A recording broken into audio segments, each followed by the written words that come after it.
Bienvenue dans le podcast Incarne ta métamorphose par Magali Garcin. Ici, je partage des transmissions audio issues du Cercle, un espace vivant de flux quotidien, un véritable laboratoire d'expérimentation incarné, au cœur de ce que la vie m'enseigne, où je mets en lumière ce qui se joue derrière nos expériences, nos émotions, nos relations, nos choix, et donc notre réalité. Dans ces épisodes, il est question de leadership, d'intelligence émotionnelle et relationnelle, mais aussi de croyances limitantes, de loyauté invisible et de tous ces mécanismes subtils qui souvent nous maintiennent dans des versions de nous-mêmes devenues obsolètes, en tout cas qui nous enferment, qui nous limitent. J'ai la conviction profonde que chacun porte en lui les clés de son évolution et qu'un simple éclairage peut parfois suffire à créer un basculement. Ma vision est simple. Nous ne sommes pas là pour jouer petit, mais pour vivre grand.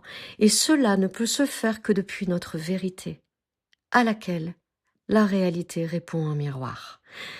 Je vous souhaite une belle écoute et une belle intégration.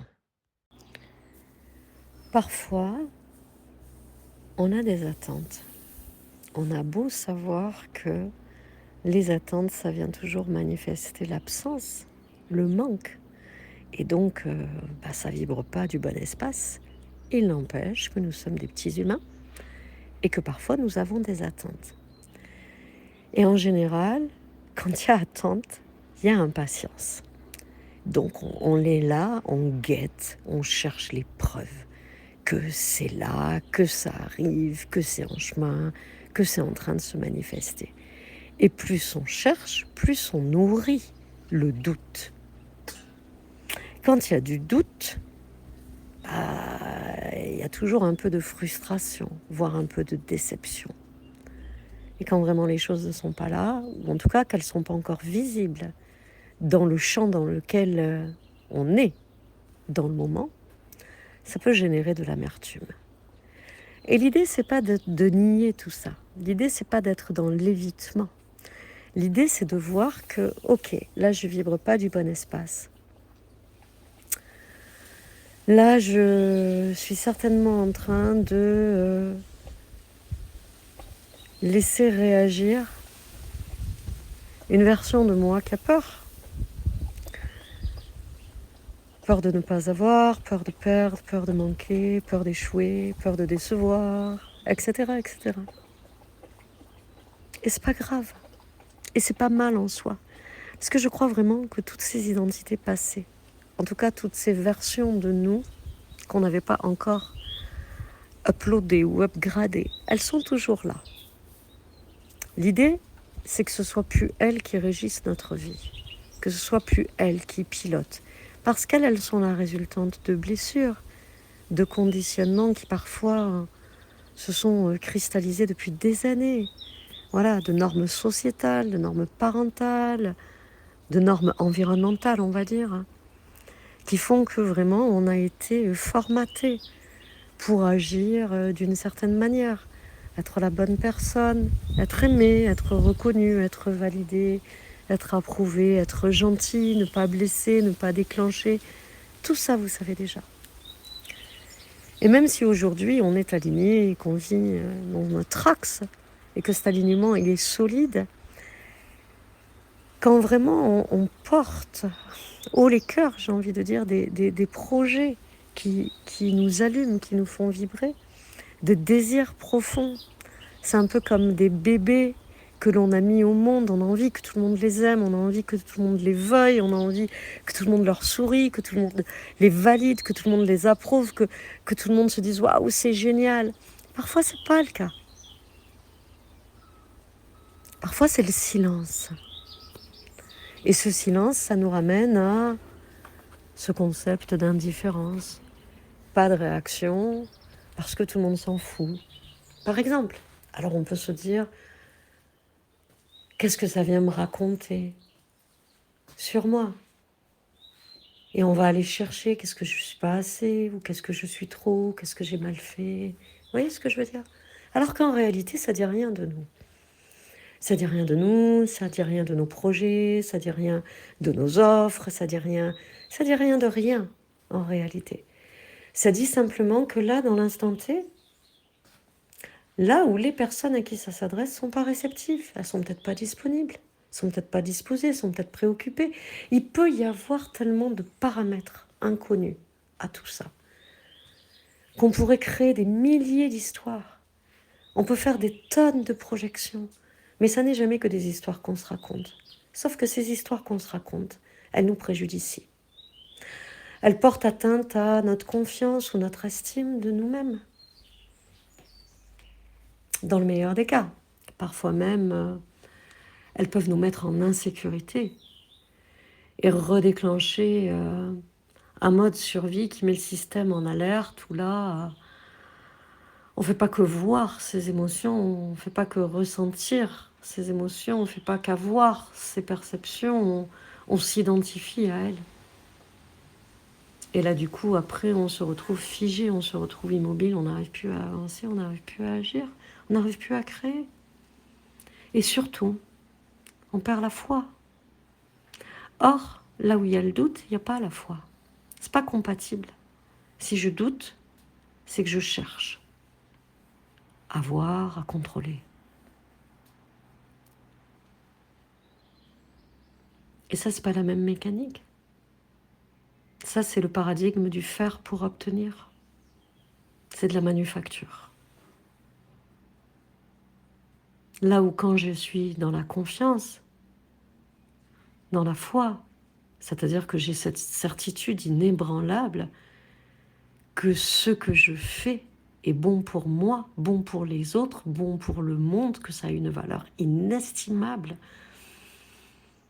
que je n'ai aucun doute sur mon offre, mon projet, quoi que ce soit que je partage au monde, que je sais à quel point moi j'aurais adoré avoir l'opportunité d'avoir ça, ben là on vibre l'abondance. Et là, on envoie à l'univers le message que non seulement on n'abandonne pas nos rêves, nos projets, nos désirs, que sais-je, qu'on lâche rien, qu'on tient le cap, qu'on est capable de tenir avec l'inconfort et de contenir tout ce qui arrive, y compris le succès, y compris les victoires qui sont en chemin. Même si ce n'est pas encore visible là tout de suite.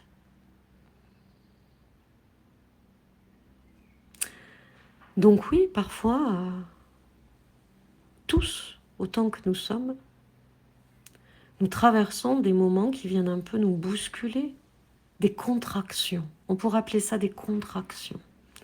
C'est pas des régressions, non, non, non. Parce qu'on en a conscience. Là où avant, on était en pilote automatique, on ne le savait même pas. On en a conscience. Donc, on peut aller les regarder. Aller regarder ce que ça nous raconte. Qu'est-ce que ça vient toucher en nous, d'ancien? Quelle mémoire énergétique est toujours là et a besoin d'être vue, reconnue, compensée, aimée et traversée. C'est-à-dire ne pas aller nourrir le schmilblick. Ne pas se figer en fait dans une émotion, ou dans une croyance, ou dans une vision qui vient obscurcir en fait ma réalité intérieure et ma réalité extérieure. Changer de lunettes, dire ok, là aujourd'hui c'est comme ça, je vois ça comme ça. Et quand je dis aujourd'hui, ça peut être aujourd'hui, mais ça peut être plusieurs semaines, plusieurs mois. Parce que j'ai vraiment cette croyance, vous le savez, que l'univers a un plan parfait pour nous. Et que tout ce qui est vécu est exactement ce qui doit être traversé pour nous permettre d'évoluer, nous libérer de certains freins, de certaines croyances, se réajuster par rapport à certaines peurs, digérer certaines émotions, changer de perspective, de posture, d'angle, ajuster sa vision, tout ça, tout ça. C'est toujours un cadeau, même s'ils sont mal emballés parfois. L'essentiel, c'est de le voir. Parce que je crois vraiment que, à la différence du fait de manufacturer sa vie, c'est-à-dire de faire pour obtenir quelque chose, dans un sous-entendu du travail, du labeur, de la force, de la lutte, c'est quelque chose de très yang. de presque violent, parce qu'on ne va pas respecter son écosystème, on ne va pas respecter son énergie, son rythme. On ne va pas s'honorer en fait, on ne va pas se choisir. On va choisir ce que l'on veut obtenir. Et donc on va faire pour avoir. C'est ça que j'appelle la manufacture. Alors que voir les choses et les regarder autrement, c'est ce que j'appelle co-créer avec l'univers. C'est ce que j'appelle créer sa vie, manifester sa vie. Parce que souvent, je crois qu'il y a une mauvaise compréhension de cette co-création avec l'univers. On ne fabrique pas quelque chose.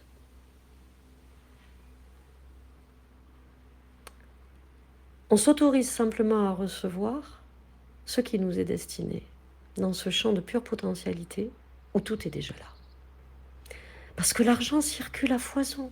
Je ne sais même pas combien il y a de millions ou de milliards qui circulent chaque jour, chaque seconde. L'amour est là partout. L'homme ou la femme idéale, elle est déjà là.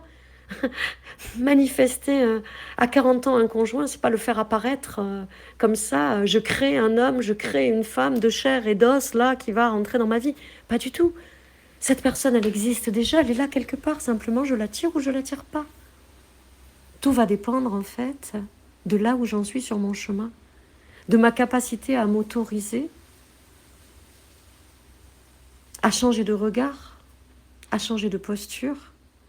Parce que si je crois par exemple que l'amour va me priver de liberté, j'ai beau vouloir rencontrer cette personne avec qui je voudrais tisser une histoire extraordinaire, si j'ai une valeur tellement profonde de liberté qu'elle est essentielle pour moi, mon système va se dire « Ah oui, mais si je laisse cette personne, si je la laisse dans l'attraction venir à moi, je vais perdre ma liberté, ça c'est danger pour moi. » Donc je vais créer plein de situations qui font que je vais repousser cette personne ou je vais juste pas la voir. Manifester sa vie, c'est voir. C'est voir avec un regard qui n'est plus conditionné, qui est détaché en fait de toutes ces croyances limitantes, de tous ces freins qui nous empêchent d'accéder à cette réalité que l'on veut voir dans notre vie, à celle que l'on choisit d'incarner. Donc il y a des moments, j'appelle ça des bad moods, on en a tous. Juste les voir, les accueillir, s'aimer avec ça. S'aimer dans ces moments où on peut être un peu amer, un peu déçu, un peu frustré, un peu je ne sais quoi. Plutôt que de se condamner, de se juger, de se flageller. S'accueillir et s'aimer avec ces parts-là de nous qui ne sont pas la version high level qu'on veut avoir, qu'on veut incarner à chaque jour, à chaque instant. Et se rediriger. Dans la confiance et dans la foi, en n'oubliant pas que là où il y a le doute, il n'y a pas de foi.